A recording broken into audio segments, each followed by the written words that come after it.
घरातला खोडकर मुलगा म्हणून असा पुरस्कार असता तर तो नक्कीच आमच्याच घरी आला असता. हे असे उपक्रम आमच्या घरी रोजचंच आहे.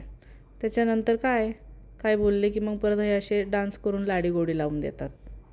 आज मी एक व्हिडिओ शूट केला, त्याच्यामुळे आज दुपारची भांडी राहून गेले होते. मग ते पटापट आवरलं, स्वच्छ केलं सगळं किचन ओटा. नंतर भांडे आवरले, झाडू मारला, मग त्याला देवपूजा करायला लावली. त्याने देवपूजा केली. मग नंतर त्याने तसं देवपूजा करायच्या अगोदर त्याने खेळत खेळत एक दुसरा उपक्रम पण करून ठेवला, पण त्याच्यात मी काय बोलली नाही. जाऊ दे म्हटलं, चुकून झालं असेल. हे सगळं आवरून मी बसलीच होती की मला कॉल आला. आहोंचा कॉल आला, अगं पेट्रोल बंद होतो आहे थोड्या दिवसांसाठी. म्हटलं काय? म्हटलं माझ्या तर गाडीत पेट्रोलच नाही आहे आता सध्याला. मग मी गेली, पटकन पेट्रोल टाकलं. त्याची पण आज काय खरी गंमत झाली.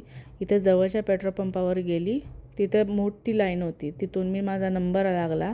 मग त्या माणसाने विचारलं की तुमचं ऑनलाईन आहे की कॅश आहे? मी सांगितलं ऑनलाईन आहे. ते म्हणे मॅडम सॉरी, ऑनलाईन आज चालत नाही आहे, सगळीकडे कॅशच आहे. मग मी दुसऱ्या पेट्रोल पंपाकडे गेली, तिथं पण तेच होतं की ऑनलाईन चालणार नाही, कॅशच लागणार होती. मग त्या काकांना मी रिक्वेस्ट केली, म्हटलं प्लीज माझं ऑनलाईनच आहे, माझं ऑनलाईन ॲक्सेप्ट करा. मग ह्या व्हाईट शर्टवाल्या काकांनी माझी हेल्प केली. तिथून मी घरी आली. मग खूप उशीर झाला होता, त्याच्यामुळे स्वयंपाक काही केला नाही. मग आहोंनी बाहेरून जेवण आणलं होतं. मग असं मी जेवण केलं. अशी होती माझी संध्याकाळ.